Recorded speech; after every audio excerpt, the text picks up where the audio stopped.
बिहार विधानसभा चुनाव 2025 में बस अब कुछ महीने बाकी रह गए हैं, लेकिन बिहार में सीएम फेस पर घमासान शुरू हो चुका है।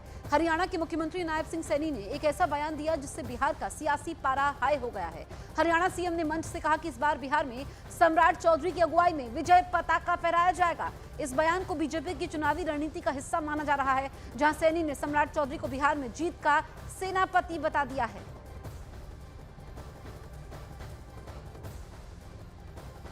तो हरियाणा के मुख्यमंत्री ने यह बयान गुरुग्राम में दिया है, जिस पर अब सियासी पारा हाई है।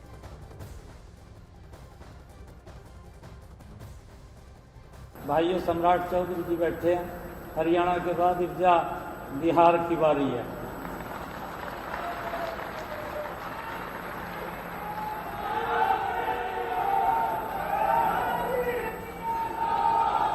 ये विजय की पताका ये रुकनी नहीं चाहिए।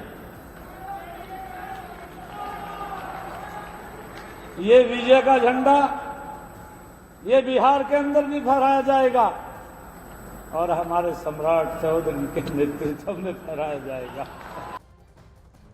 हरियाणा के मुख्यमंत्री नायब सिंह सैनी के बयान ने बिहार में सियासी गर्मी बढ़ा दी है। जेडीयू ने साफ कर दिया है कि खुद अमित शाह पहले ही नीतीश कुमार की अगुवाई पर मोहर लगा चुके हैं। तो यहां पर सीएम नायब सिंह सैनी के बयान पर जेडीयू ने कहना है कि यहां पर खुद अमित शाह पहले ही कह चुके हैं कि नीतीश कुमार की अगुवाई में ही बिहार का चुनाव लड़ा जाएगा, और ऐसे में जेडीयू ने पलटवार किया है इस बयान पर। अमित शाह जी ने सार्वजनिक तौर पर यह कहा है कि 2025 का चुनाव माननीय नीतीश कुमार जी के नेतृत्व में लड़ा जाएगा। माननीय उप मुख्यमंत्री सम्राट चौधरी जी ने भी बार बार इसकी पुष्टि की है। एनडीए के घटक दल के नेतागण जिला स्तरीय रैली कर रहे हैं, जिसमें प्रदेश अध्यक्ष भी शामिल हो रहे हैं और ये सार्वजनिक रूप से कह रहे हैं कि 2025 से 30 फिर से नीतीश। बीजेपी के नेता की तरफ से नीतीश कुमार की जगह सम्राट चौधरी का नाम आगे करने पर आरजेडी नेता तेजस्वी यादव ने इस मामले में चुटकी ली है और कहा कि बीजेपी में हर कोई सीएम का दावेदार है, कल कोई और नया नाम आएगा।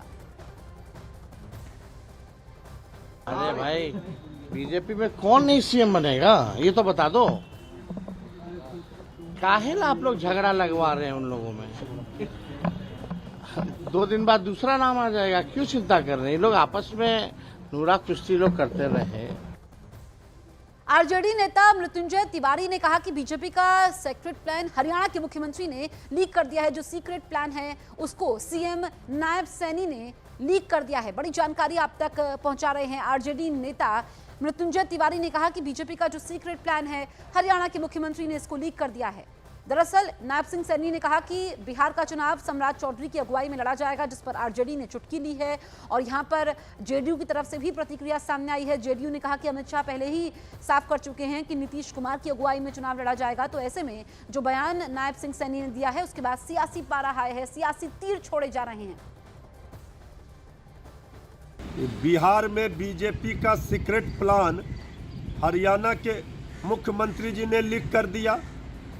अब तो जेडीयू को मान लेना चाहिए कि बिहार में बीजेपी के मुख्यमंत्री श्री सम्राट चौधरी जी होंगे। अब तो जो बात लगातार नेता प्रतिपक्ष श्री तेजस्वी यादव जी कह रहे हैं कि माननीय मुख्यमंत्री आदरणीय श्री नीतीश कुमार जी को बीजेपी कुर्सी से बेदखल करेगी, अब ये प्लान बीजेपी का हरियाणा के मुख्यमंत्री जी ने लीक कर दिया।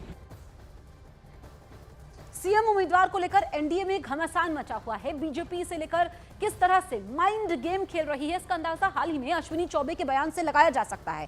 दरअसल पिछले हफ्ते ही अश्विनी चौबे ने नीतीश कुमार को डिप्टी पीएम बनाने की मांग की थी। माना जा रहा है कि एक खास रणनीति के तहत पूर्व केंद्रीय मंत्री अश्विनी चौबे ने यह बयान दिया। चुनावी माहौल में इस तरह की टिप्पणी को राजनीतिक संकेत माना जाता है। क्या बिहार की इच्छा है कि हमारे नीतीश भाई देश के उस ऊंचाई को जहां से पूरे देश की मंत्रणा होगी, एनडीए के कन्वीनर बने, नरेंद्र भाई मोदी जी के टीम में उनको उप प्रधानमंत्री का दर्जा प्रदान हो जाए तो एक बड़ी कृपा होगी ये बिहार के लिए सुनहरा अवसर होगा। नीतीश कुमार जी एनडीए के पूरे देश के नरेंद्र मोदी के साथ कंधे कंधे मिला करके संयोजक की भूमिका में रहे और उनको उप प्रधानमंत्री का दर्जा प्रदान कर दिया जाए तो बिहार का भी धन्य होगा। दूसरा उप प्रधानमंत्री हमें जगजीवन राम के बाद मिलेगा, ये हमारी इच्छा है, ये व्यक्तिगत रूप से इच्छा है। सीएम फेस पर घमासान के बीच आपको अमित शाह का वो बयान सुनवाते हैं जिसमें वो खुद नीतीश कुमार की अगुवाई में बिहार विधानसभा का चुनाव लड़ने की बात कह चुके हैं। अमित शाह के अलावा सम्राट चौधरी भी कई मौकों पर नीतीश की अगुवाई में चुनाव लड़ने की बात कह चुके हैं। जब जब एनडीए की सरकार चली है बिहार का विकास हुआ है। ये हमारा 20 साल का ट्रैक रिकॉर्ड है। आज जंगल राज समाप्त हो चुका है। बिहार के लोगों को इस कार्यक्रम के माध्यम से मैं अपील करना चाहता हूं कि 2025 के चुनाव में मोदी जी और नीतीश जी के नेतृत्व में बिहार में फिर से एक बार एनडीए का सरकार बनाइए और भारत सरकार को मौका दीजिए बिहार का विकास करने का।